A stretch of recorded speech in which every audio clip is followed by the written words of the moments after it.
Bismillahirrahmanirrahim. Assalamualaikum warahmatullahi wabarakatuh. Waalaikumsalam warahmatullahi wabarakatuh. Waalaikumsalam warahmatullahi wabarakatuh.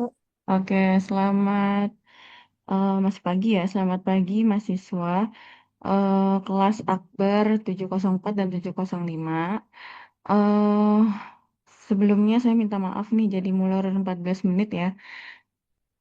Pertama-tama untuk kelompok yang pertama maju sudah ada.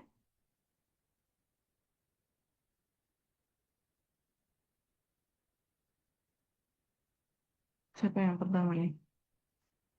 Yang pertama itu kelompok 3, Mas Akbar, Mas Rahmat, Mbak Livia, Mbak Rahel, Mbak Anastasia, Mbak Berliana, Mas Taufik, Mbak Salsabila, Mas Haris, Mbak Elsa, Mbak Aryani, Made, terus Firdaus, Mas Firdaus, Mbak Yuni, Mas Amarianto, sama Mas Raja. Apakah sudah ada semua? Salsabila. Oke, Mbak Salsabila teman-temannya udah hadir? Oke, Mbak Elsa sudah. Terus Akbar Restu Nugraha. Oke, karena sudah lengkap semua, ada Made, terus siapa lagi nih? Oh, Mbak Rasela ya. Rasela. Oke, untuk mempersingkat eh, waktu dan tempat saya persilakan untuk kelompok satu presentasi. Silahkan. Udah di ini ya, saya accept ya untuk recordnya ya. Tadi dari Mas siapa nih? Mas Farel nggak salah ya. Mas Firdaus kalau nggak salah. Tadi minta akses. Oke, silakan waktu dan tempat. Saya persilahkan untuk kalian presentasi.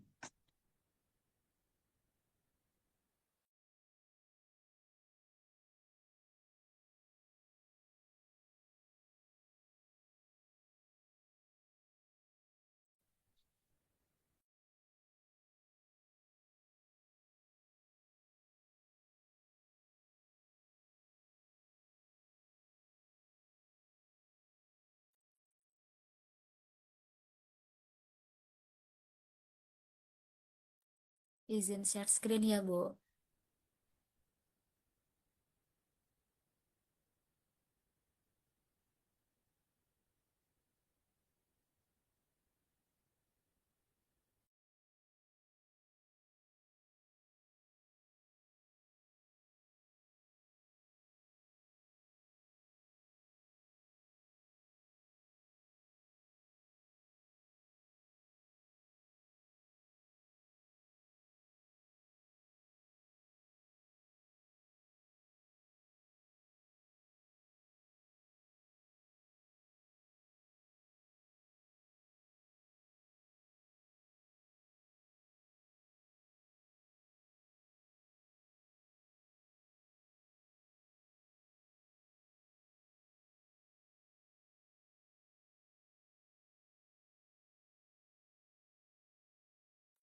Apakah sudah terlihat Ibu dan teman-teman semua? Sudah. Sudah, Kak.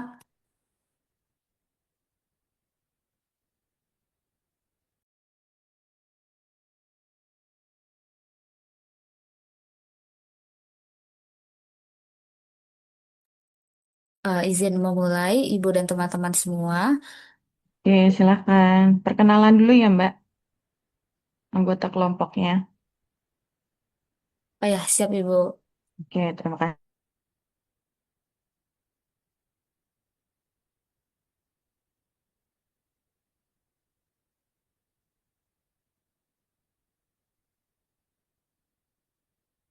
Izin stop share dulu ya, Bu. Ada kesalahan sedikit, Bu.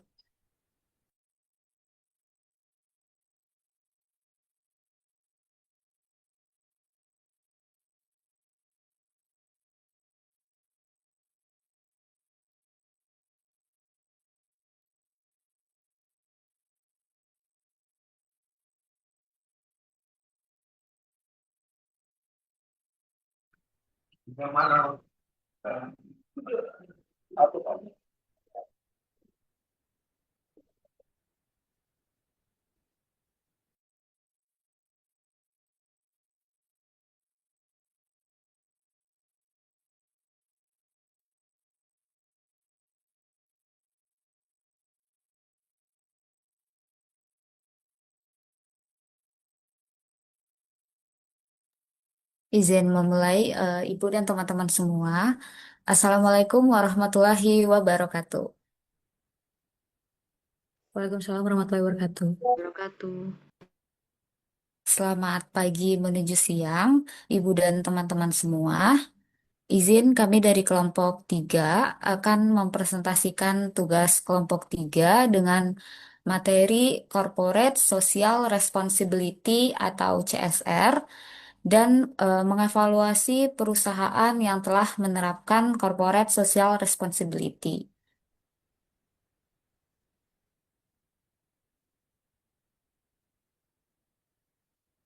Dengan anggota kelompok, yang pertama ada Akbar Resnu Nugraha, kemudian Rahmat Mahendra, Livia Ririn Taruk Palini, Raselia Novani Widiananda, Anastasia Apriani, Berliana Irmadani, Taufik Afrilianiansani, Salsabila Latasha,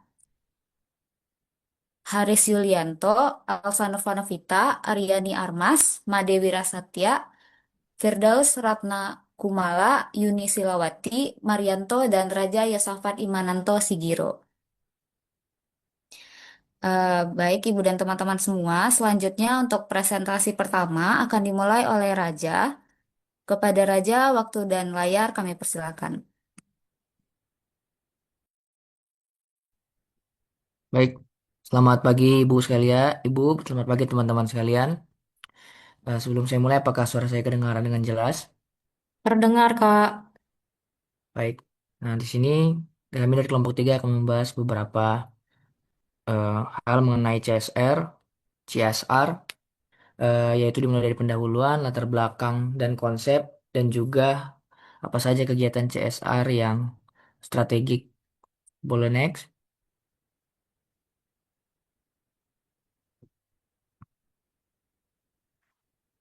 Nah, seperti yang kita tahu kemarin itu sempat ada kasus atau fenomena yang terjadi yaitu kasus korupsi PT Timah ya yang sempat viral kemarin yaitu penyalahgunaan dana CSR sejumlah 271 triliun.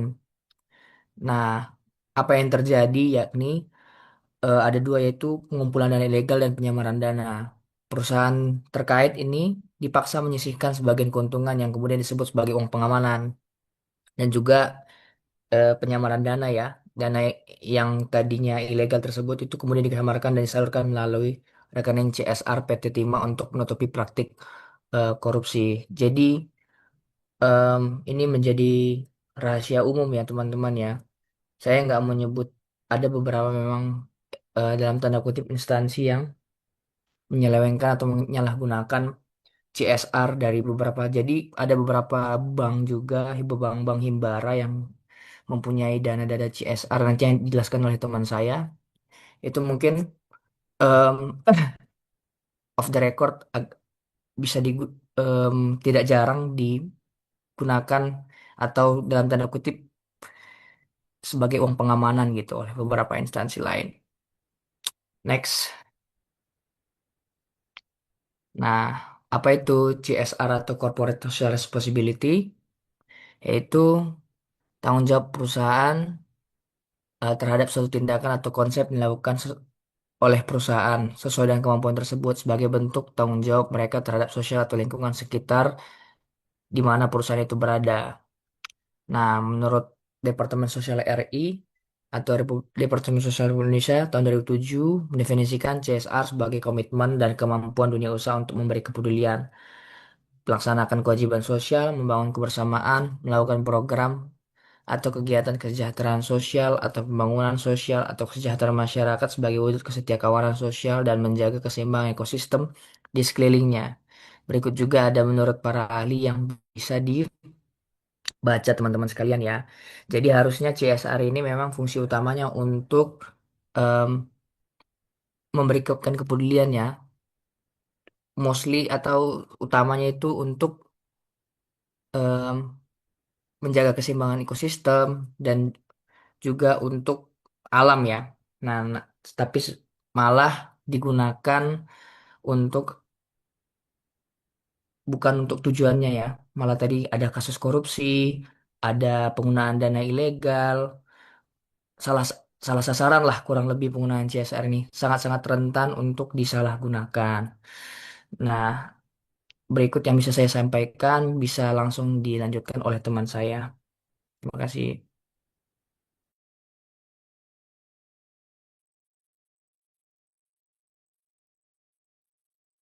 Izin melanjutkan Bu Mutiara dan teman-teman. Bisa next.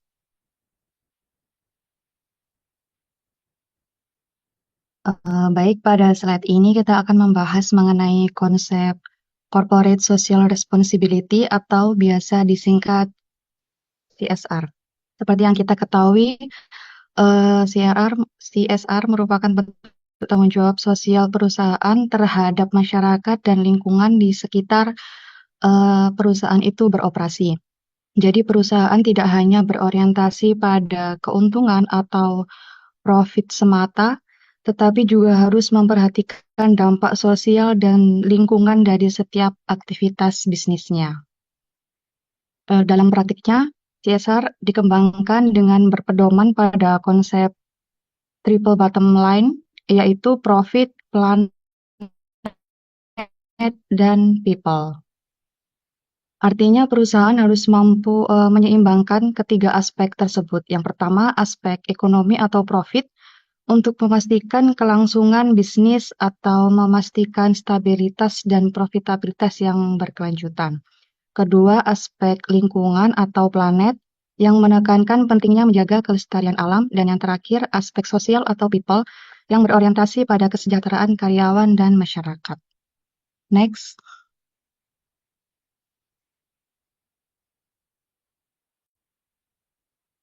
Pada slide ini kita akan membahas konsep dan prinsip dari CSR. Konsep CSR adalah komitmen perusahaan untuk meningkatkan kesejahteraan masyarakat dan lingkungan. Konsep CSR yang pertama yaitu komitmen terhadap kesejahteraan masyarakat atau aspek sosial. Artinya perusahaan tidak hanya berorientasi pada keuntungan, tetapi juga peduli pada kesejahteraan sosial masyarakat di sekitarnya. Mengapa komitmen terhadap kesejahteraan masyarakat ini penting? Karena keberlangsungan perusahaan sangat dipengaruhi oleh lingkungan sosialnya. Dengan meningkatkan taraf hidup masyarakat, misalnya melalui pendidikan dan kesehatan, perusahaan membangun hubungan yang harmonis dan dukungan sosial yang berkelanjutan. Kemudian konsep yang kedua yaitu komitmen terhadap lingkungan atau aspek ekologis. Artinya perusahaan bertanggung jawab untuk menjaga kelestarian lingkungannya, mengelola limbah dan mengurangi dampak negatif operasionalnya terhadap alam. Mengapa hal ini penting? Karena kegiatan bisnis sering berpotensi menimbulkan kerusakan lingkungan. Dengan menjaga lingkungan atau ekosistem tersebut, perusahaan menunjukkan tanggung jawab moral sekaligus memastikan sumber daya alam tetap tersedia bagi generasi berikutnya. Selain itu, terdapat 3 prinsip dalam CSR, antara lain sustainability, accountability, dan transparency. Sustainability berarti kegiatan CSR harus bersifat berkelanjutan dan memberikan manfaat jangka panjang bagi masyarakat maupun lingkungannya. Yang kedua, accountability, artinya menekankan bahwa perusahaan harus memiliki tanggung jawab kegiatan yang dilakukannya. Dan yang terakhir, transparansi berarti perusahaan harus terbuka dalam menyampaikan informasi tentang pelaksanaan dan hasil dari kegiatan CSR-nya. Dengan menerapkan konsep dan prinsip tersebut, diharapkan perusahaan dapat memberikan kontribusi yang positif, tidak hanya bagi ekonomi perusahaan itu sendiri, tetapi juga bagi masyarakat luas dan lingkungan yang lebih lestari. Next.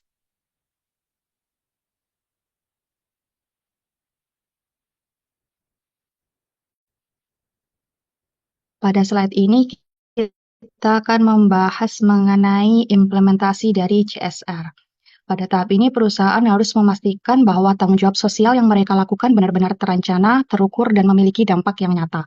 Beberapa tahapan utama tersebut yaitu perencanaan, penetapan tujuan dan target, pelaksanaan, serta evaluasi.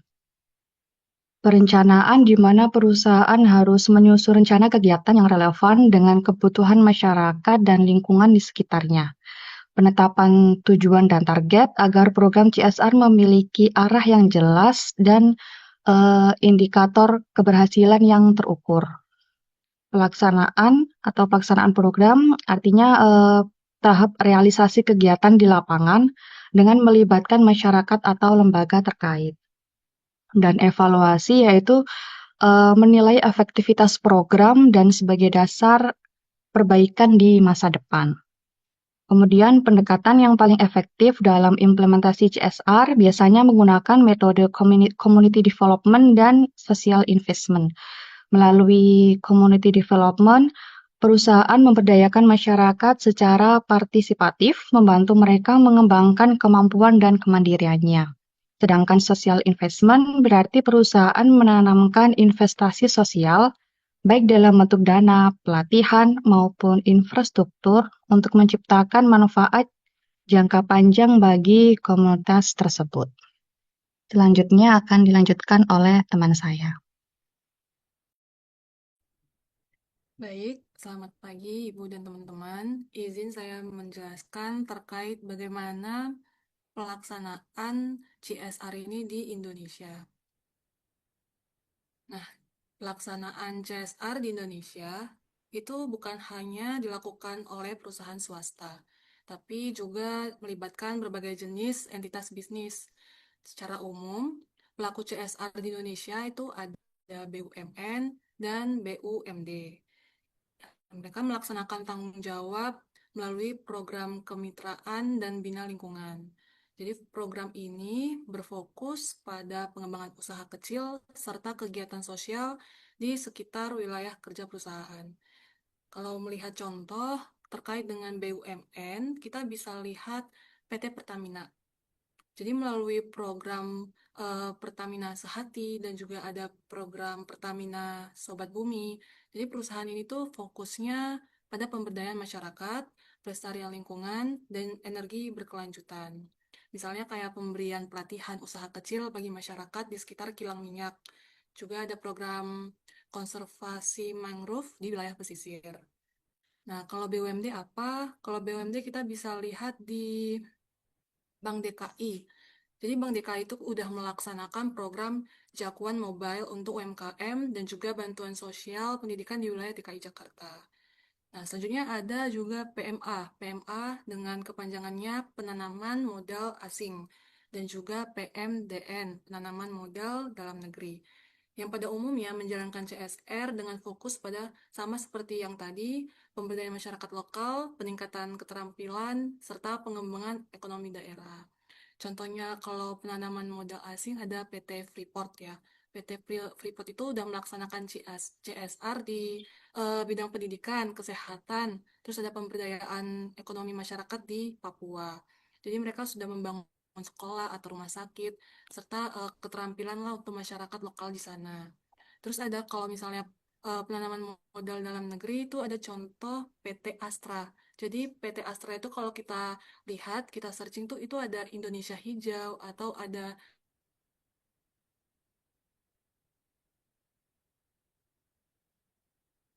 Kampung Berseri Astra. Nah, itu fokusnya pada usaha. Selain keempat ini, pokoknya semua perusahaan publik, nah itu diwajibkan untuk mencantumkan pelaksanaan CSR dalam laporan tahunan mereka sebagai bentuk transparansi kepada pemegang saham dan juga publik. Jadi ini adalah tanggung jawab sosial, bukan hanya dibebankan kepada perusahaan swasta lokal, tapi juga mencakup seluruh pelaku usaha, termasuk juga milik negara dan investasi asing. Dasar hukumnya di Indonesia juga sudah diatur. Ada Undang-Undang 40 tahun 2007 tentang perseroan terbatas. Khususnya kalau kita buka ada pasal 74. Di situ menyatakan bahwa setiap perseroan terbatas yang menjalankan kegiatan usaha di bidang yang berkaitan dengan sumber daya alam itu wajib melaksanakan tanggung jawab sosial dan lingkungannya. Jadi ketentuan ini menegaskan bahwa CSR itu bukan lagi sifat sukarela loh, tapi udah ada kewajiban hukumnya bagi perusahaan tertentu.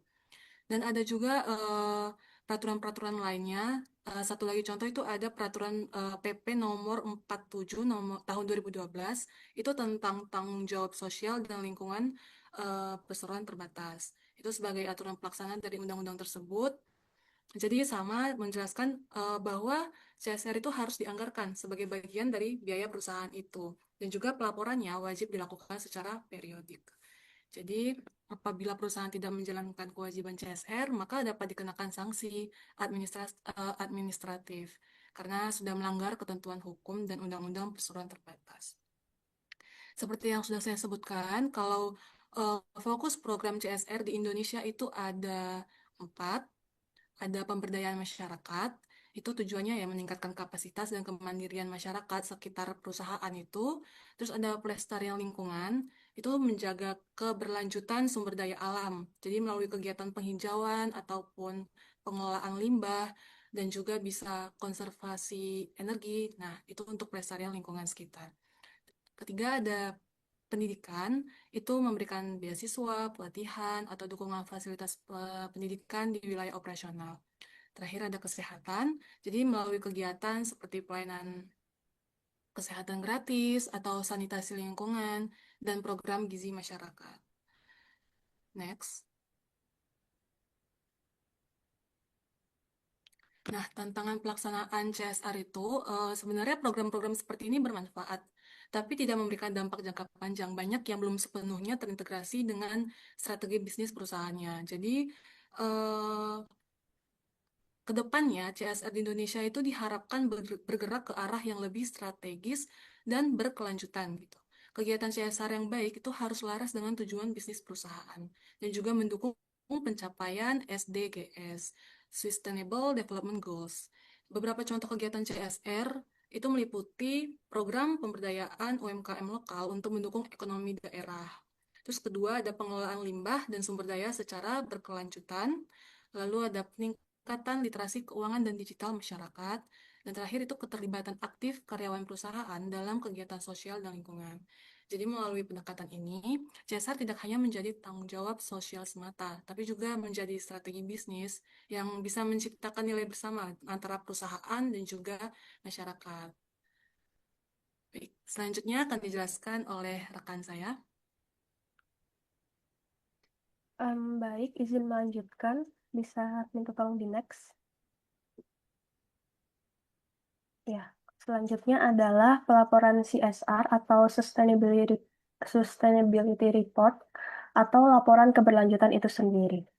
Nah, laporan CSR ini mencakup kegiatan, capaian, dan dampak terhadap lingkungan. Dalam konteks akademik, pelaporan CSR berfungsi sebagai instrumen akuntabilitas sosial yang menggambarkan sejauh mana perusahaan menjalankan tanggung jawabnya terhadap sosial dan lingkungan sekitar. Dengan demikian, laporan ini menjadi bentuk komunikasi dua arah antara perusahaan dan pemangku kepentingan.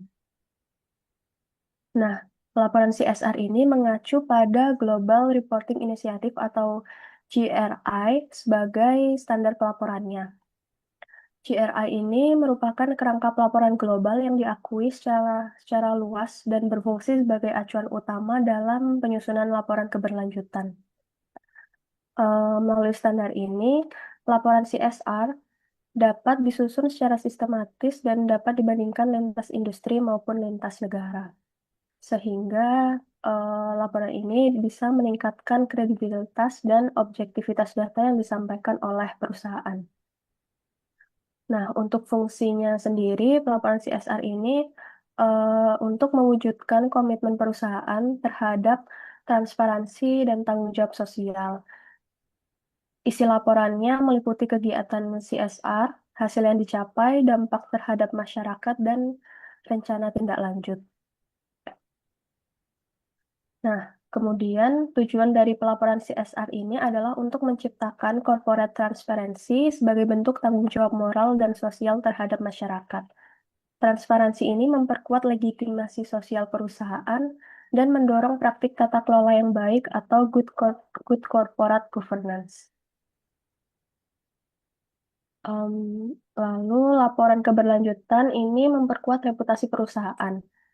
Nah, secara teoritis, hubungan antara pelaporan keberlanjutan dan reputasi perusahaan dijelaskan oleh legitimasi teori dan signaling teori. Hal ini berdampak pada peningkatan citra, kepercayaan stakeholder, serta keunggulan kompetitif dalam jangka panjang. Studi empiris juga menunjukkan bahwa perusahaan dengan praktik pelaporan CSR yang konsisten cenderung memiliki nilai pasar dan loyalitas konsumen yang lebih tinggi. Next.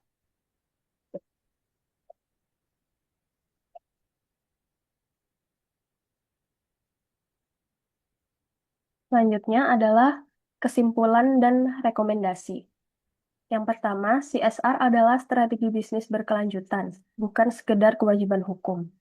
Secara akademik, paradigma modern CSR menempatkan tanggung jawab sosial sebagai bagian integral dari strategi korporasi, jadi bukan hanya sebagai pemenuhan regulasi. CSR, CSR yang strategis mendorong investasi, efisiensi sumber daya, dan keunggulan kompetitif jangka panjang. Nah, dengan demikian, CSR tidak sekedar sebagai kewajiban moral atau hukum, tetapi menjadi instrumen pembangunan berkelanjutan. Lalu yang kedua, implementasi efektif membutuhkan kolaborasi perusahaan dan masyarakat. Karena implementasi CSR yang efektif ini menuntut keterlibatan aktif masyarakat sebagai mitra, bukan hanya sebagai penerima manfaat. Dalam konteks ini, pendekatan kolaboratif antara perusahaan, pemerintah daerah, dan komunitas lokal menjadi faktor kunci keberhasilan. Selain itu, kolaborasi lintas sektor juga memperkuat legitimasi sosial perusahaan di mata publik. Yang ketiga, CSR strategis menciptakan nilai jangka panjang bagi perusahaan dan lingkungan. Dari perspektif sustainability theory, keberlanjutan bisnis hanya dapat dicapai jika perusahaan mampu menyeimbangkan tiga dimensi utama, yaitu ekonomi, sosial, dan lingkungan. Atau kita kenal dengan triple bottom line, yaitu profit, people, dan planet. Dengan demikian, CSR berfungsi sebagai investasi sosial yang memberikan return jangka panjang baik bagi perusahaan maupun bagi ekosistem di sekitarnya. Lalu yang keempat, pelaporan transparan memperkuat kepercayaan publik dan daya saing. Nah, dari sisi teori akuntabilitas, keterbukaan informasi CSR ini menjadi dasar bagi pembentukan kepercayaan dan legitimasi sosial. Transparansi dalam pelaporan CSR juga berkontribusi pada peningkatan corporate reputation dan competitive advantage. Karena publik cenderung mendukung perusahaan yang memiliki komitmen dengan tanggung jawab sosial dan lingkungannya. Sekian untuk pemaparan materi, selanjutnya analisis perusahaan akan dilanjutkan oleh rekan saya.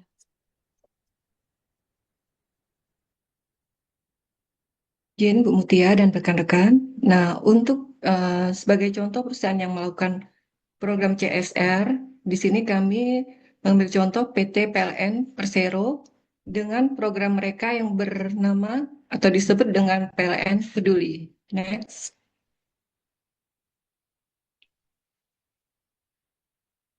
Di mana dalam PLN Peduli ini PLN mempunyai visi keberlanjutan dengan memberikan berbagai bantuan sarana dan prasarana serta kemitraan kepada masyarakat. Tujuan utama dari program dari PLN ini adalah dengan memberdayakan masyarakat dan lingkungan di sekitar area operasinya, sehingga program ini dapat meningkatkan perekonomian masyarakat, menjaga kelestarian lingkungan, dan juga sebagai kemitraan kepada masyarakat. Di dalam program-program ini, DPLN juga mempunyai keterlibatan kepada stakeholder, di mana pelaksanaan program CSR ini dilakukan dengan melibatkan berbagai pemangku kepentingan, termasuk masyarakat dan pemerintah daerah. Dari hasil-hasil pencapaian CSR tersebut, PLN juga mempunyai kebijakan internal untuk menjalankan evaluasi, serta menjalankan program tanggung jawab sosial dan lingkungan secara terukur. Next.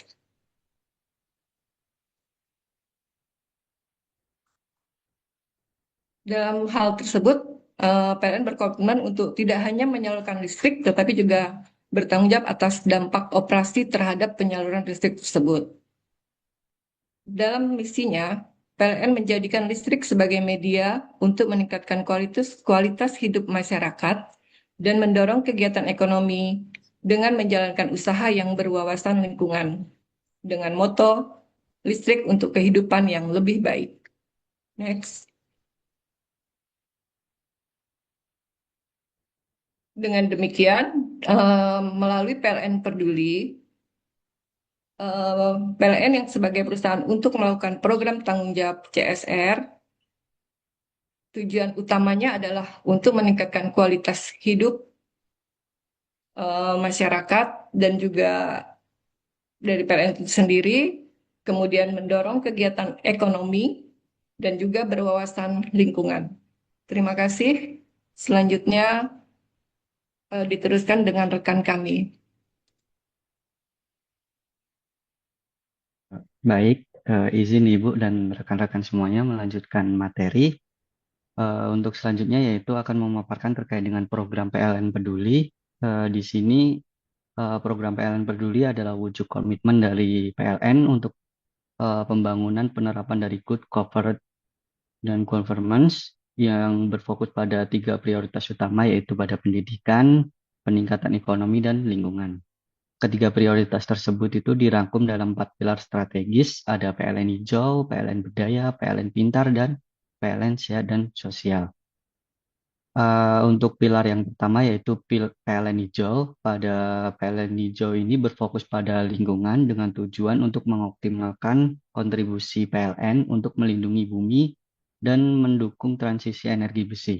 Contoh dari program unjulannya yaitu ada pengembangan biomasa, yaitu penggunaan biomasa dari hasil pertanian seperti serbuk kayu, cangkang sawit, dan cakang padi digunakan untuk menggantikan penggunaan batu bara di PLTU. Kemudian ada konservasi dan penghijauan, yaitu untuk PLN aktif dalam menanam mangrove, melakukan restorasi lahan, serta mengelola lingkungan sekitar instalasi. Kemudian ada yang pilar kedua ada PLN Berdaya, yaitu untuk meningkatkan ekonomi masyarakat sekitar dengan beberapa program yang sudah dijalankan, yaitu ada Rumah BUMN, yaitu pemberian fasilitas pembinaan UMKM yang menyediakan pelatihan kewirausahaan, manajemen keuangan, dan digital marketing.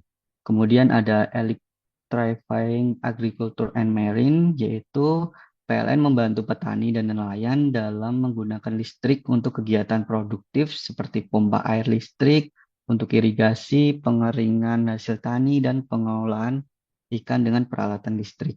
Kemudian program yang ketiga ada Difabel Trainer Berdaya, yaitu program khusus yang diberikan kepada penyandang disabilitas agar dapat memiliki usaha mandiri yang produktif. Kemudian yang pilar ketiga ada PLN Pintar yang berfokus pada bidang pendidikan, yaitu melalui beasiswa pendidikan, PLN memberikan kesempatan bagi siswa dan mahasiswa berprestasi dari keluarga yang kurang mampu di sekitar operasi PLN. Kemudian ada dukungan sarana dan prasarana pendidikan juga diberikan dalam bentuk perbaikan fasilitas sekolah serta bantuan teknologi informasi dan digitalisasi agar generasi muda lebih siap menghadapi tantangan era modern. Kemudian yang pilar yang terakhir yaitu PLN sehat dan sosial, yaitu fokus utamanya pada kesehatan dan tanggung jawab sosial. Adapun program unggulannya yaitu ada Light Up the Dream, yaitu program sambungan listrik gratis bagi keluarga prasejahtera yang belum memiliki akses listrik sebagai wujud nyata keadilan energi di Indonesia. Kemudian program yang kedua ada Tanggap Darurat Bencana, yaitu PLN memberikan bantuan cepat berupa logistik, medis, dan pemulihan infrastruktur bagi masyarakat yang terdampak bencana alam. Mungkin next. Kemudian ada capaian dan dampak keberlanjutan dari program PLN itu yaitu adanya beberapa dampak yang sudah dirasakan, yaitu ada dampak lingkungan, yaitu adanya program biomasa yang berhasil menekan emisi karbon secara signifikan, dan PLN memperoleh penghargaan proper emas dari Kementerian Lingkungan Hidup.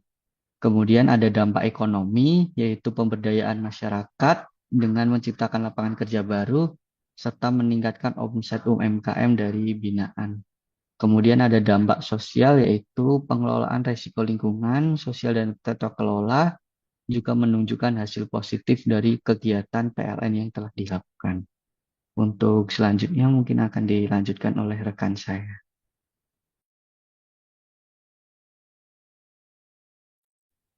Izin melanjutkan presentasi selanjutnya, Ibu dan teman-teman semua. Selanjutnya, untuk hasil evaluasi dari berdasarkan laporan dan evaluasi untuk PT PLN Persero, di mana program dan tanggung jawab sosial dan lingkungan atau TJSL PLN yang sebelumnya dikenal sebagai CSR, itu menunjukkan hasil yang positif dengan fokus pada pengembangan berkelanjutan dan penciptaan nilai bersama atau creating shared value. Penilaian ini didukung oleh berbagai penghargaan yang diraih oleh PLN dan laporannya yang transparan. Selanjutnya, terdapat beberapa poin-poin utama dari hasil evaluasi program TJSL atau tanggung jawab sosial dan lingkungan dari PT PLN Persero. Yang pertama yaitu aspek keberlanjutan dan lingkungan, di mana hasil evaluasinya adalah yang pertama pengurangan emisi karbon. Jadi PT PLN menunjukkan kemajuan signifikan dalam agenda ESG, Ekonomi, Sosial, dan Governance, termasuk dalam program pengurangan emisi gas rumah kaca. Dan pada tahun 2024, program ini berhasil mengurangi emisi sebesar 12,7 juta ton karbon dioksida yang melebihi target yang telah ditetapkan. Selanjutnya, untuk transisi energi, di mana PT PLN mendorong inisiatif transisi energi seperti program CO Firing pada pembangkit listrik tenaga batu bara, pengembangan pembangkit listrik tenaga surya atau PLTS dalam skala utilitas, dan penghentian dini aset pembangkit yang menghasilkan emisi tinggi. Selanjutnya, dalam pengelolaan limbah, PT PLN Persero itu berupaya melakukan pengelolaan limbah pembangkit listrik dengan baik dengan melestarikan lingkungan di sekitarnya. Kemudian yang terakhir itu akselerasi investasi EBT atau energi baru terbarukan, di mana anak perusahaan PT PLN seperti PLN Nusantara Renewables juga fokus mempercepat investasi pada energi baru terbarukan untuk menciptakan masa depan yang lebih hijau. Yang kedua, hasil evaluasinya terhadap aspek sosial dan pemberdayaan masyarakat. Yang pertama terkait cakupan listrik inklusif, PT PLN mempertahankan rasio cakupan listrik yang tinggi, mencapai 99,83% di seluruh Indonesia pada tahun 2024, yang berkontribusi pada akses energi yang inklusif. Selanjutnya, dalam pendidikan dan lingkungan, beberapa program TJSL dari PT PLN itu berfokus pada pendidikan lingkungan. Salah satunya yaitu menunjukkan program edukasi di sekolah Sungai Gunung Anyar Tambak yang berhasil mendidik masyarakat tentang pengelolaan sampah dan pemanfaatan energi yang ramah lingkungan. Yang terakhir itu pemberdayaan ekonomi, di mana PT PLN menjalankan program pemberdayaan ekonomi masyarakat seperti program bayar listrik dengan sampah yang menunjukkan inovasi dalam implementasi CSR. Yang terakhir adalah aspek tata kelola dan penghargaan. Dengan hasil evaluasi yang pertama ada penciptaan nilai bersama atau CSV atau Creating Share Value, di mana evaluasi ini menunjukkan bahwa program TJSL yang dari PT PLN itu telah berhasil menciptakan nilai manfaat bersama bagi perusahaan, pemangku kepentingan, dan juga masyarakat sekitar. Selanjutnya, ada pengakuan dan penghargaan. PT PLN secara konsisten menerima berbagai penghargaan CSR termasuk predikat Platinum SDGs, Sustainability Development Goals di Nusantara, CSR Awards 2023 dan berbagai penghargaan di ASEAN Impact Awards 2024. Yang terakhir ada laporan keberlanjutan, di mana PT PLN menerbitkan laporan keberlanjutan tahunan yang transparan, yang menyajikan informasi dan data kinerja terkait keberlanjutan termasuk isu ekonomi, lingkungan, dan juga sosial. Sekian presentasi dari kelompok 3.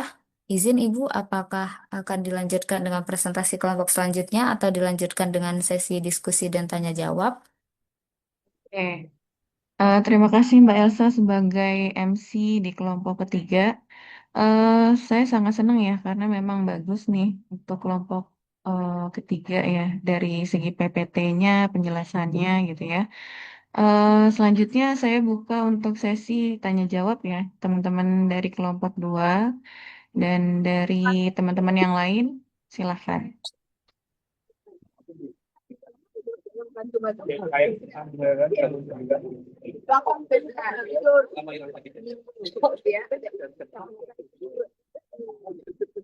Izin Umir. bertanya, Bu. Oke, silakan Mbak Heni. Safira, Ibu, izin.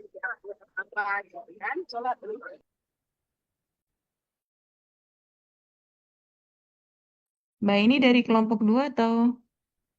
Dari kelompok 2. Halo? Mbak ini dari kelompok 2? Ya, Ibu, dari kelompok 2. Oke, silakan Mbak Heni. Izin bertanya ya teman-teman dari kelompok 3. Saya ingin bertanya karena tadi di pembukaan ada terkait ini kan kasus korupsi. Jadi terkait itu ya. Jadi bagaimana perusahaan dalam mempertanggungjawabkan dana CSR dan monitoring dan pengendalian penggunaannya dalam pengawasan baik internal maupun eksternalnya. Itu aja. Mungkin bisa dari sisi perusahaan secara umum atau dari PT PLN sendiri. Oke, dari kelompok 3 sudah mencatat pertanyaan dari Mbak Heni? Izin, apakah boleh diulangi lagi, Mbak Heni? Terkait pertanggungjawaban dana CSR-nya aja, bagaimana cara pengawasan secara internalnya maupun eksternalnya untuk penggunaannya. Pengawasan internal dan eksternalnya bagaimana Mbak? Case-nya mungkin dari PLN atau yang secara general ya, gitu ya Mbak Heni ya? Iya, benar.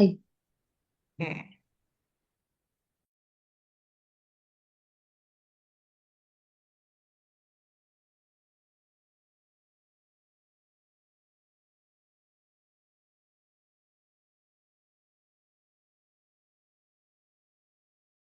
Oke, silakan Mbak Dian.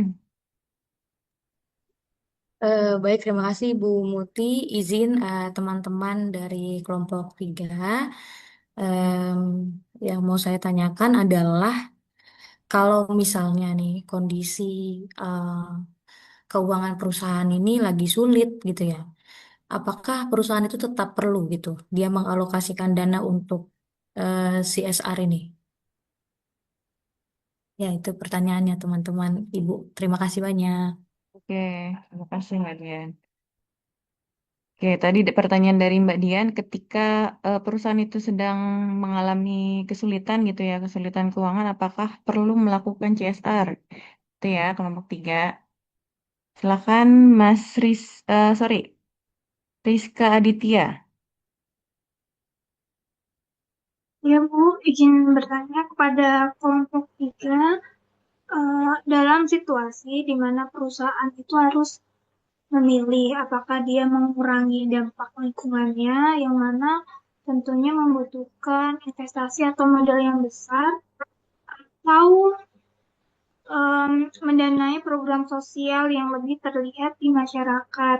Nah, dari dua tersebut, manakah yang lebih etis kalau lebih etis sesuai dengan prinsip CSR? Oke, yang mana yang diutamakan ya Mbak? Antara tadi apa, sorry? Antara mengurangi dampak lingkungannya atau lebih ke program sosial. Oke.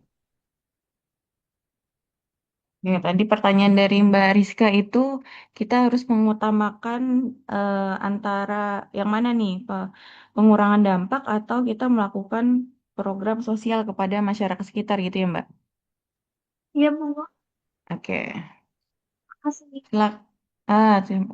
Sama-sama.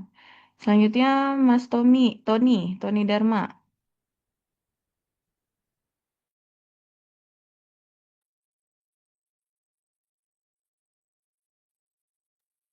Eh, kelompok tiga, Dua. kelompok dua ya Bu. Ya. Ya. Izin bertanya, menurut kelompok tiga, bagaimana terhadap perusahaan yang dia tuh CSR-nya sering CSR gitu, aktif melakukan CSR, tapi produknya atau proses produksinya malah merusak lingkungan. Misalkan kayak contoh eh, perkebunan kelapa sawit, dia kan mesti bakar hutan dulu tuh, baru dia bisa nanam sawit. Itu gimana menurut kelompok dua? Terima kasih Bu. Oke, pertanyaan dari Mas Tony ya.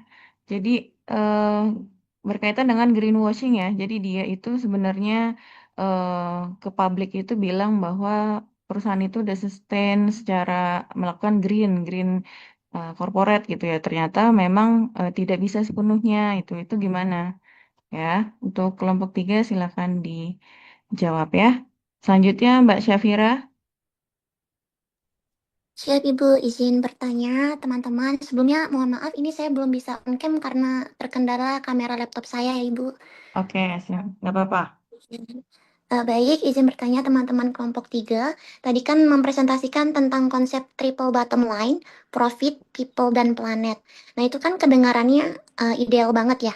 Tapi kalau di lapangan kan ternyata seringkali kepentingan profit itu malah bentrok sama kepentingan lingkungan. Nah menurut teman-teman kelompok 3, ini yang harus diprioritaskan yang mana ya? Profitnya dulu atau kepentingan lingkungan? Soalnya kalau kita lihat CSR di Indonesia itu kan udah diatur di Undang-Undang Nomor 40 Tahun 2007 ya. Tadi teman-teman sampaikan di presentasi. Tapi nyatanya tuh masih banyak aja gitu perusahaan yang menjalankannya itu cuman untuk formalitas aja. Jadi itu saya penasaran, ini sebenarnya apa regulasinya yang belum efektif atau karena kesadaran perusahaannya yang masih kurang gitu. Mohon tanggapannya teman-teman. Terima kasih. Oke. Pertanyaan selanjutnya dari Mbak Safira, eh, yang harus diutamakan mencari profit atau kepentingan lingkungan gitu, karena memang terkadang banyak perusahaan yang hanya formalitas dalam menjalankan apa si CSR gitu, jadi belum optimal dalam pemberlakuan CSR. Oke, selain Mbak Safira, mungkin Mbak Nani. Baik, terima kasih. Saya izin bertanya. Tadi kan ada jelaskan mengenai fungsi untuk menunjukkan komitmen perusahaan terhadap transparansi dan tanggung jawab sosial.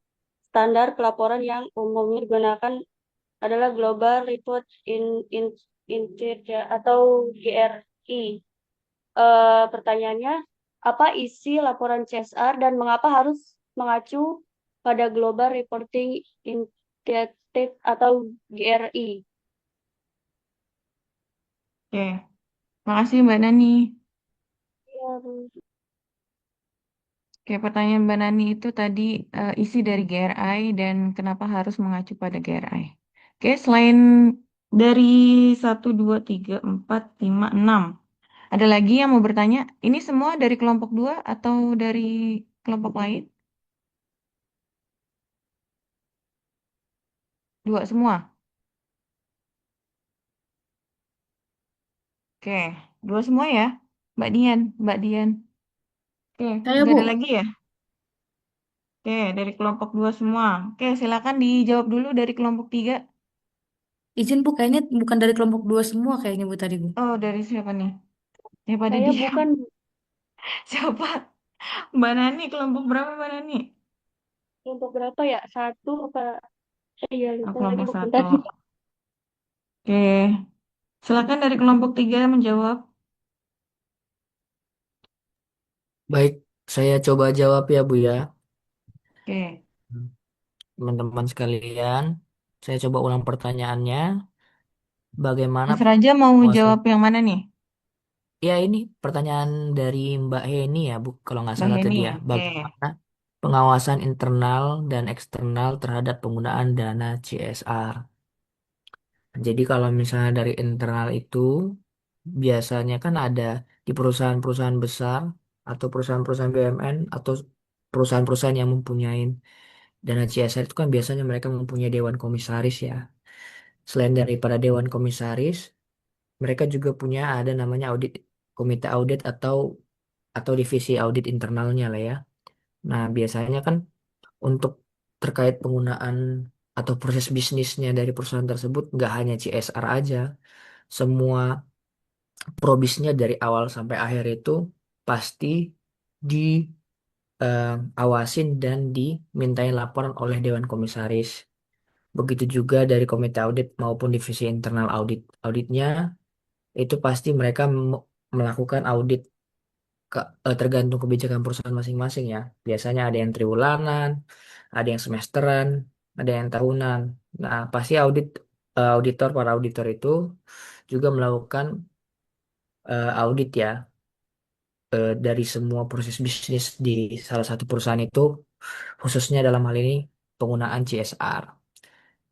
Nah, dan untuk eksternal itu em, sebelum saya masuk eksternal mungkin ada di internal biasanya perusahaan itu punya whistleblower ya atau sistem pelaporan internal itu. Kalau misalnya ada beberapa hal-hal yang kalau misalnya whistleblowingnya memang benar-benar dilaksanakan secara baik dan rahasia, pasti kalau sistemnya sudah baik pasti dari pegawai-pegawai juga atau dari pihak internal juga pasti bakalan menggunakan sistem whistleblowingnya itu. Jadi eh, tercipta kondisi atau budaya perusahaan yang baik dalam hal ini penggunaan CSR yang baik atau tepat sasaran. Nah, kalau dari eksternal itu biasanya ada beberapa, kalau nggak salah ada beberapa badan-badan yang mengawasi ya. Misalnya eh, BPK atau BPKP. Kalau maaf kalau misalnya salah ya, mohon dikoreksi. Biasanya dari Badan Pemeriksa Keuangan atau Badan Pemeriksa dari BPKP itu mereka menghitung atau ada audit rutinan gitu kan terhadap eh, perusahaan BUMD. Biasanya teman-teman BPKP itu periksa ada auditnya. Jadi mereka hitung terkait apakah ada kerugian. Nah, kalau nggak salah kerugian PT Timah itu dihitung sama BPKP ya. Nah, juga ada em, aparat penegak hukum, APIP dan lain-lain ya. Begitu juga ada dari eksternal itu para para pemegang saham, para stakeholders, para pengguna jasa layanan, maupun bisa juga masyarakat sipil dan LSM. Jadi saya rasa kalau misalnya semua pihak internal dan eksternal itu berkolaborasi dan melakukan pekerjaannya masing-masing, maka penggunaan CSR dapat dilakukan dengan tepat tepat sasaran. Mungkin itu yang bisa saya sampaikan. Terima kasih. Baik, terima kasih penjelasannya sangat jelas Oke, sekali aja. bagus ya Mas Reza ya, Mas Raja untuk penjelasannya. Jadi kalau di Ya, internal itu ada Dewan Komisaris ya teman-teman ya, yang bakalan mengevaluasi apakah selama proses perusahaan tersebut sudah termasuk dari CSR itu sudah sesuai atau belum, gitu ya. Ya, selain itu juga ada SPI ya, Satuan Pengawasan Internal juga yang akan mengevaluasi audit keuangan dan kinerja CSR-nya. Itu selain dari Dewan Komisaris itu kan top manajernya mungkin ya. Terus kalau dari dan dari Divisi Tanggung Jawab Sosial dan Lingkungan. Nah, itu ada di kantor pusat PLN juga. Itu yang mengevaluasi dari CSR yang dilakukan oleh PLN itu sendiri. Selain itu, kalau yang dari eksternal, eksternal itu harusnya benar apa kata Mas Raja bahwa ada dari pihak governance gitu ya. Governance itu yang akan mengevaluasi, apalagi kan kalau PLN ini adalah BUMN ya, kategorinya memang BUMN, apalagi dia monopoli, ya, monopoli eh, kegiatan bisnis yang berkaitan dengan listrik gitu. Jadi nanti ada evaluasi dari Kementerian BUMN, terus dari Kementerian Lingkungan Hidup dan Kehutanan juga gitu. Lalu ada dari BPK apakah dan Kementerian Keuangan apakah memang penggunaan dana CSR-nya sudah sesuai yang dilapor dengan apa yang bilang gitu ya, Mbak Heni ya. Mungkin saya menambahkan tadi Mas Reja ya. Oke, selanjutnya ada yang Ya, Bu, terima mau kasih. menjawab lagi? Izin Bu, saya mau coba jawab pertanyaan dari Kak Dian. Oke, silakan. Tadi pertanyaannya kan, maaf ya di sini lagi hujan. Tadi Iya, pertanyaannya kan, nggak apa-apa. kalau misalnya perusahaan itu lagi kondisi keuangan sulit, apakah tetap harus ada alokasi dana CSR? Baik, saya coba jawab. Jadi sebenarnya perusahaan itu dibagi jadi dua. Jadi ada yang memang wajib sekali melaksanakan CSR dan ada yang sifatnya dia seperti peduli terhadap lingkungan. Nah, yang wajib ini itu adalah dia mau kondisi keuangannya sedang sulit pun dia tetap harus mengalokasikan dana CSR, terutama perusahaan-perusahaan yang memang dia bergerak di bidang SDA. Jadi ketika dia gagal melaksanakan CSR ini, berarti itu sudah jadi tanda kalau perusahaan tersebut sudah akan kolaps gitu. Karena memang apalagi perusahaan yang bergerak di bidang SDA ya, dia itu investasinya kan memang di SDA, jadi memang harus tetap sambil dijaga keberlangsungannya, jadi memang harus tetap dialokasikan tuh dana untuk CSR itu. Ini untuk perusahaan-perusahaan yang wajib itu ada di ini sih diatur di Undang-Undang Nomor 40 Tahun 2007 dan diatur lebih jelas lagi, lebih rinci di nomor di PP Nomor 47 Tahun 2012 tentang TJSL. Itu nanti yang perusahaan-perusahaan yang wajib itu yang seperti apa. Termasuk BUMN itu rata-rata wajib. Terima kasih Mbak Dian. Oke, makasih Mbak Livia.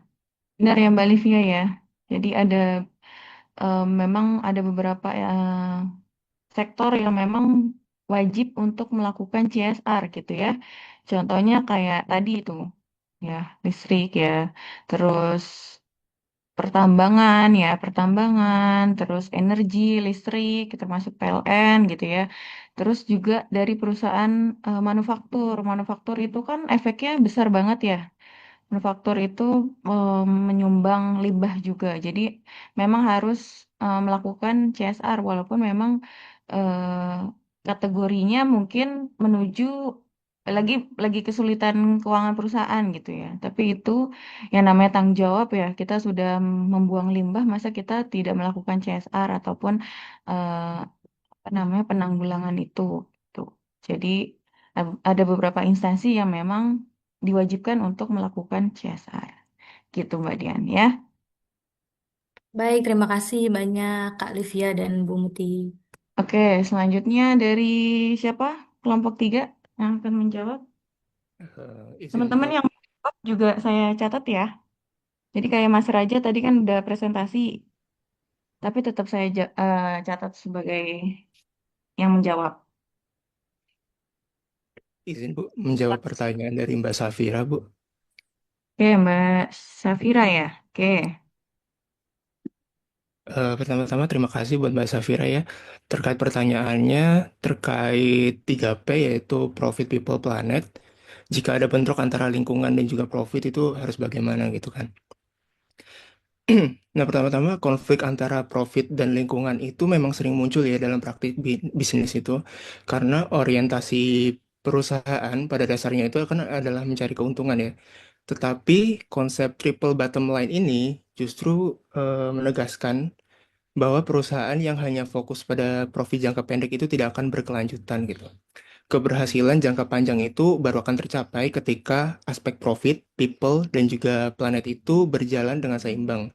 Jadi ketika muncul dilema antara keuntungan dan juga lingkungan, perusahaan itu seharusnya tidak memilih salah satu, tetapi mencari solusi yang tepat dan tetap menguntungkan tanpa merusak alam. Misalnya itu menggunakan teknologi yang lebih ramah lingkungan, efisiensi energi, pengelolaan limbah yang lebih baik, ataupun inovasi produk berkelanjutan. Nah, banyak perusahaan besar itu mulai menerapkan strategi ini ya karena sadar bahwa menjaga lingkungan juga melindungi reputasi dan juga keberlanjutan bisnisnya sendiri gitu. Seperti yang disampaikan Mbak Safira tadi, di Indonesia ini regulasi CSR sebenarnya sudah ada, yaitu UU Nomor 40 Tahun 2007. Namun, faktanya masih banyak itu perusahaan yang menjalankan CSR itu hanya sebatas formalitas saja. Salah satu penyebabnya adalah pengawasan dan juga mungkin penegakan hukumnya yang belum maksimal ya. Selama tidak ada saksi yang tegas atau mekanisme evaluasi yang jelas, perusahaan itu merasa cukup untuk melaporkan kegiatan CSR itu tanpa benar-benar memberikan dampak yang nyata bagi lingkungan. Contoh ekstrimnya itu yang sudah kami sampaikan terlihat dalam kasus penyalahgunaan dana CSR PT Timah, Bu, di mana dana CSR itu justru dijadikan kedok korupsi, bukan untuk kegiatan sosial ataupun lingkungan. Selain itu, mungkin banyak perusahaan yang masih memandang CSR itu sebagai kewajiban tambahan atau sekedar strategi pencitraan saja. Padahal jika dijalankan dengan benar, CSR ini bisa menciptakan nilai ekonomi baru, juga meningkatkan kepercayaan publik dan juga memperkuat keberlanjutan perusahaan seperti itu. Jadi masalahnya menurut kami bukan hanya pada regulasi, tetapi lebih pada implementasi, pengawasan, dan juga cara pandang perusahaan terhadap CSR itu sendiri. Demikian Bu, mohon koreksinya. Terima kasih. Oke, bagus ya, Mas Haris ya, bahwa kita tidak bisa memilih salah satu antara misalkan profit atau kita mendahulukan si eh, pelestarian lingkungan gitu, karena memang dari prinsip akuntansi keberlanjutan itu sendiri atau dari CSR itu sendiri kan kita harus menerapkan triple bottom line gitu, karena perusahaan yang memang hanya banyak ya jurnal-jurnal yang menyatakan bahwa perusahaan itu tidak boleh hanya melakukan pencarian profit semata gitu, tapi meninggalkan efek yang tidak bagus pada lingkungan. Apalagi kan concernnya sekarang dunia sendiri semakin tua ya, jadi harus ada implementasi dari sosial maupun dari pelestarian lingkungannya gitu. Jadi kalau misalkan perusahaan itu hanya mengutamakan dari profit, maka akan ketinggalan zaman tuh dan mungkin akan ketinggalan dari sisi investornya. Investornya jadi akan lebih tidak tertarik gitu. Karena biasanya investor-investor itu apalagi eh, perusahaan-perusahaan yang memang wajib melakukan CSR ataupun green accounting, jika memang tidak melakukan itu, maka tidak investor itu akan tidak memilih gitu. Dia akan memilih perusahaan-perusahaan yang memang melakukan green dalam perusahaannya. Gitu. Mungkin tambahan dari saya ya Mas Haris ya. Untuk Mbak Safira, dan terjawab ya Mbak, harus beriringan ya Mbak, sesuai dengan prinsip triple bottom line. Oke, Iya, selanjutnya baik. dari Terima kelompok kasih, 3. Bu. Izin Oke. menjawab, Ibu. Oke, dari Mbak Rahel ya. Ya, saya izin menjawab pertanyaan Mbak Rizka tentang sebaiknya mana sih yang harus diutamakan antara pengurangan dampak atau dampak sosial kepada masyarakat sekitar. Nah, menurut kami tentu saja ini adalah dilema prioritas yang sangat penting karena melibatkan dua aspek utama dari kalau menurut kami utama adalah mengurangi dampak negatif atau mitigasi lingkungan, namun program sosial juga harus dilakukan secara stimulan dan terintegrasi. Nah, mengapa pengurangan dampak negatif ini diutamakan? Yang pertama yaitu karena tanggung jawab universal. Jadi, setiap perusahaan tentu memiliki tanggung jawab perusahaan untuk tidak merugikan. Ini adalah dasar etika paling rendah dan program pengurangan dampak seperti memasang filter polusi atau mengurangi limbah adalah upaya untuk mencegah kerugian. Yang kedua ada resiko hukum dan finansial. Nah, kegagalan dalam mengendalikan polusi atau dampak lingkungan ini dapat memicu tuntutan hukum, denda besar, dan penutupan operasional.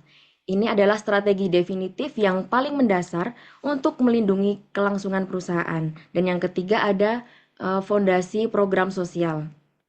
Jika pada saat yang sama program sosial yang berkelanjutan, misalnya program kesehatan, jika pabrik merusak kesehatan masyarakat melalui polusi, maka program sosial akan terlihat kontradiktif dan mengarah pada greenwashing jika tidak ada mitigasi dampak negatif operasionalnya.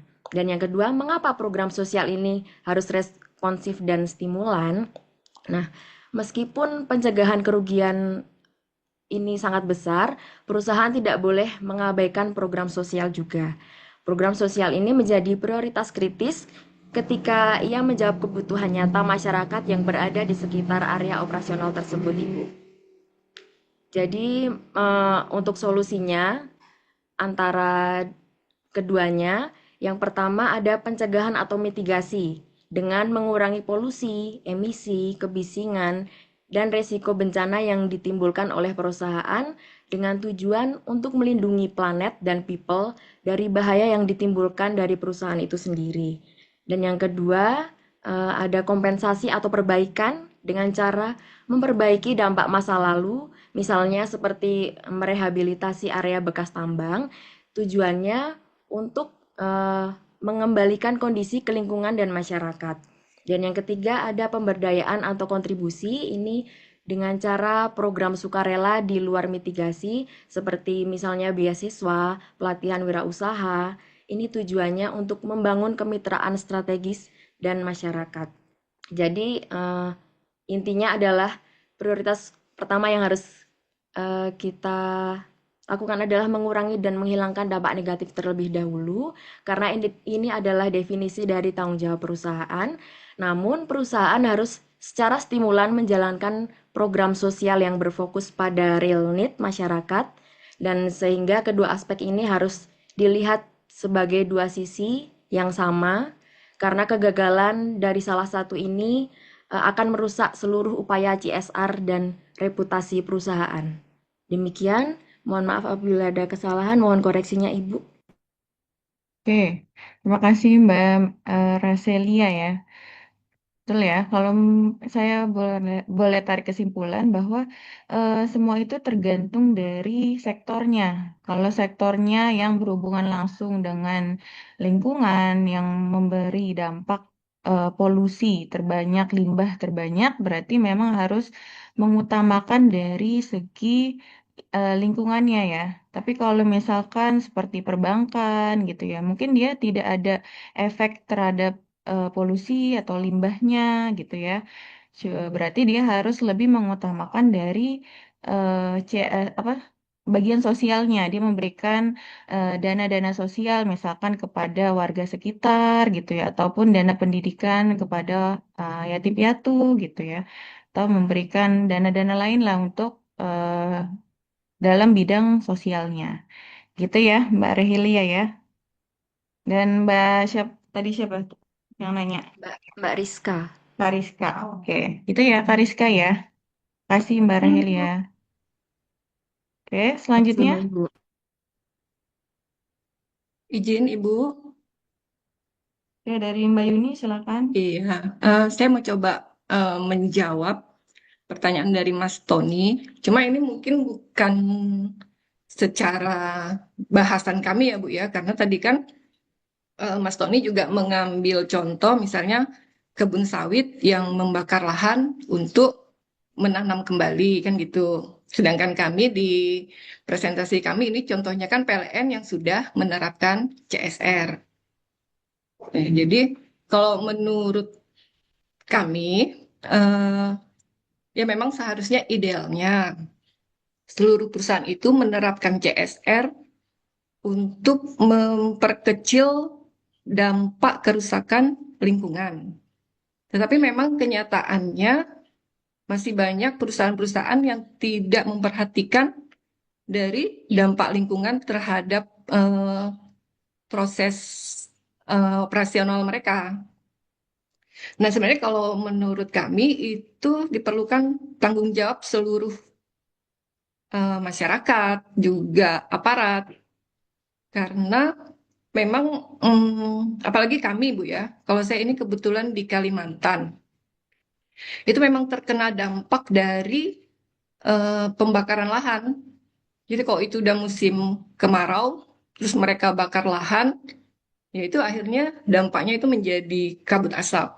Nah, sebenarnya kalau aturan itu diterapkan, terus perusahaan juga menjalankan CSR dalam bentuk yang dampak lingkungannya itu baik, sebenarnya kondisi ini kan tidak berlangsung, tetapi memang kenyataannya ini masih terjadi. Jadi sebenarnya ini merupakan tanggung jawab kita semua sih, bukan hanya perusahaan, bukan hanya aparat, tetapi juga masyarakat di lingkungan yang harusnya begitu melihat ada perusahaan yang tidak menjalankan konsep green tadi, ya harusnya cepat dilaporkan dan cepat diatasi. Demikian sih, Ibu. Terima kasih. Mohon arahan. Oke, terima kasih Mbak Yuni ya. Jadi kalau menurut kelompok 3 ya, semua itu adalah tanggung jawab kita bersama ya, bukan dari perusahaan. Kalau misalkan memang dari masyarakat sekitar melihat bahwa perusahaan tersebut sudah merusak lingkungan ya, lebih baik ya memang harus disampaikan gitu ya kepada apa namanya pimpinan daerah tersebut atau pimpinan wilayah tersebut gitu. Nah, walaupun nanti terkadang gini, ada perusahaan yang memang mungkin kelapa sawit katakanlah gitu, dia memberikan CSR-nya dalam bentuk dana kepada masyarakat sekitar gitu, tapi dia tetap melakukan kerusakan gitu ya. Baiknya dari masyarakat ya walaupun memang dari perusahaan tersebut memberikan dana gitu ya, jangan malah terbuai gitu, malah jadi acuh terhadap perusahaan yang seperti itu gitu. Baiknya dilaporkan saja, didiskusikan lebih baik gimana untuk selanjutnya perusahaan tersebut ada apa ya, maksudnya ada hal yang memang harus dia tanggulangi gitu. Kan ada namanya reuse, reuse gitu ya, recycle. Nah, 3R itu bisa diterapkan harusnya biar kerusakan lingkungan itu tidak terjadi lagi. Ya mungkin kalau misalkan tadi pembakaran pembakaran tadi kelapa sawitnya itu di suatu daerah yang banyak penduduknya mungkin bisa dipindahkan ke daerah-daerah yang memang sepi penduduknya gitu ya. Atau ada alat-alat lain yang bisa mengurangi limbah asap itu sendiri gitu. Ya. Terima kasih dari Mbak Yuni. Terima kasih, Ibu Muti. Terus selanjutnya dari siapa nih yang akan menjawab?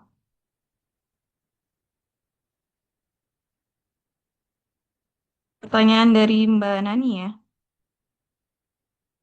Apa sih isi dari GRI dan kenapa harus menerapkan pengukurannya dari GRI? Silakan dari kelompok 3.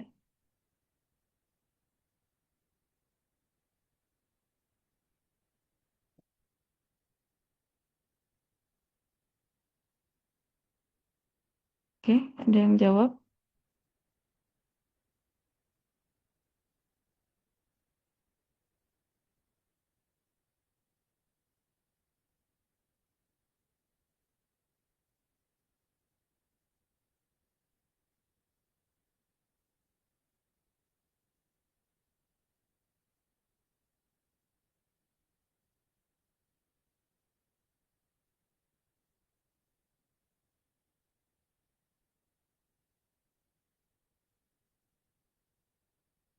Ada yang menjawab untuk pertanyaan Mbak Nani dari Izin kelompok 3? Ibu. Ya, silahkan. Iya, jadi pertanyaannya apa isi dari GRI dan kenapa harus menerapkan GRI gitu ya, Bu? Nah, izin menjawab, menurut sepengetahuan kelompok kami, Isi dari GRI itu mencakup seperangkat standar pelaporan dari akuntansi berkelanjutan. Nah, terdiri dari 3 kategori utama, yaitu GRI Universal Standard, GRI Topic Standard, dan GRI Sektor Standard. Nah, GRI Universal ini mencakup pedoman umum seperti tata kelola, etika, dan dampak ekonomi.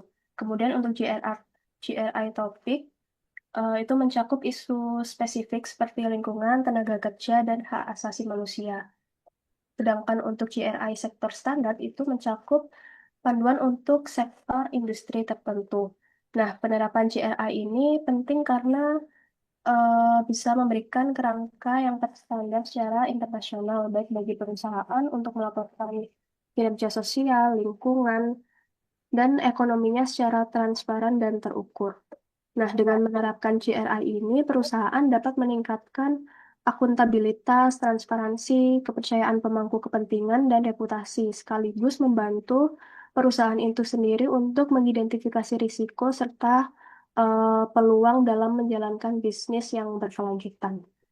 Nah, demikian pengetahuan dari kelompok kami sudah menjawab. Barangkali teman-teman kelompok 3 ada tambahan. Oke. Dari siapa tadi yang menjawab? Saya belum nyatet Izin nih. dari Firdaus Ratnakumala, Ya. Ibu. Oke. Tadi bagus ya, Mbak Firdaus ya. Teman-teman kelompok 3 menjelaskan sudah bagus. Yang terakhir mungkin saya mau komplain ya, kenapa memang harus GRI. Nah, kalau GRI itu dia